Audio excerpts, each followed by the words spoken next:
Alors, dans ce bouquin, Misère du désir, il y a une cohérence qui n'est pas évidente au début, c'est de passer notamment de la critique, je vais dire du string, à une certaine réflexion sur le voile. Et c'est vrai que c'est symbolique, la lutte du string et du voile. Et déjà, d'emblée, ce qui peut être étonnant, c'est par exemple que les féministes, d'un seul coup, voient le désir qu'ont certaines filles de porter le voile, qui est d'ailleurs souvent un bandana, comme une régression incroyable par rapport au combat d'émancipation des femmes. Et l'alternative tout le temps, c'est le string, lui, ce serait la femme affichant la liberté de son désir. Or, l'honnêteté féministe, si on veut se mettre sur le terrain du féministe, on sait très bien qu'il y a dans la manipulation, la mise en scène de la nudité de la femme, une réduction de la femme à un objet de désir, avec derrière toute la brutalité de mettre les fesses en avant plutôt que les yeux.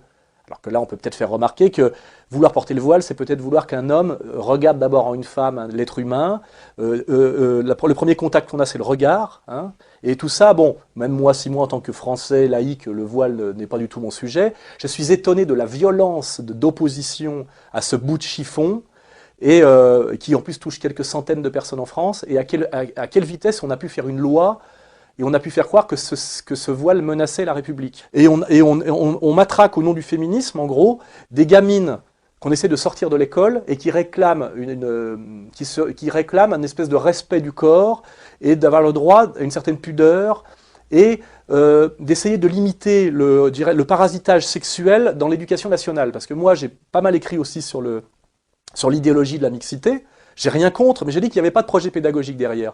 La mixité, à partir des années 70, ça répond à une augmentation des élèves à scolariser et à un manque de bâtiments, c'est-à-dire à un déficit d'investissement. Et on met les garçons et les filles ensemble parce que ça coûte moins cher que de les séparer.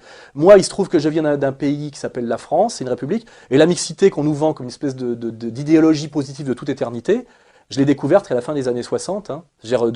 Les trois quarts des gens qui ont vécu en France ont vécu garçons et filles séparés à l'école, et je pense pas qu'on vivait dans un régime islamiste ou fondamentaliste ou même catholique intégriste. C'est-à-dire que c'est très récent de mélanger les filles et les garçons, et ça pose autant de problèmes que ça crée de solutions. Et il n'y a pas de débat derrière pratiquement. On nous vend ça comme une évidence de toute éternité, alors que c'est finalement un modèle qui est très récent et qui n'a pas vraiment fait ses preuves. Comment a-t-on pu en France s'acharner sur cette histoire du voile qui est statistiquement minoritaire et qu'on aurait pu gérer de manière beaucoup plus cool?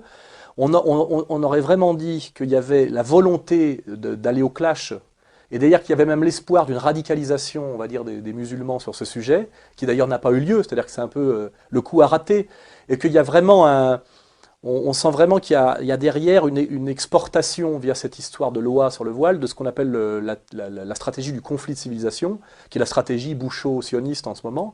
Et on peut être heureux que grâce à à la sagesse des musulmans, que cette stratégie est ratée. Parce que finalement, quelle a été la parole, le commentaire officiel on va dire des gens qui défendaient le voile, ben c'est finalement, nous nous soumettrons à la loi de la République, bien que nous pensions que cette loi soit inique et contre-productive. Et tant mieux, mais je veux dire, on a vraiment l'impression qu'aujourd'hui, il y a des minorités agissantes, il y a des lobbies qui poussent, on va dire, à la ratonnade. Hein. C'est-à-dire qu'il y a, enfin, on voit bien qu'aujourd'hui, le bouc émissaire a changé, qu'aujourd'hui, c'est le maghrébin, et que on a empêché pendant 20 ans ou 25 ans, on va dire le français, le bon gaulois de se plaindre de la délinquance, qui était maghrébine, mais qui était surtout de la délinquance, c'est-à-dire dont le modèle était le noir américain du ghetto et le voyou, ce qui n'a pas grand-chose à voir avec l'islam, que je sache. Et aujourd'hui, on lui dit maintenant, vous pouvez y aller, c'est-à-dire on est passé de touche pas à mon pote à vas-y mon pote, tu peux y aller, tu vois. Et c'est les mêmes qui nous ont interdit de nous plaindre des délinquants sous prétexte qu'ils étaient maghrébins, ce qui était très ambigu, comme s'il y avait un lien direct entre Maghreb et délinquance.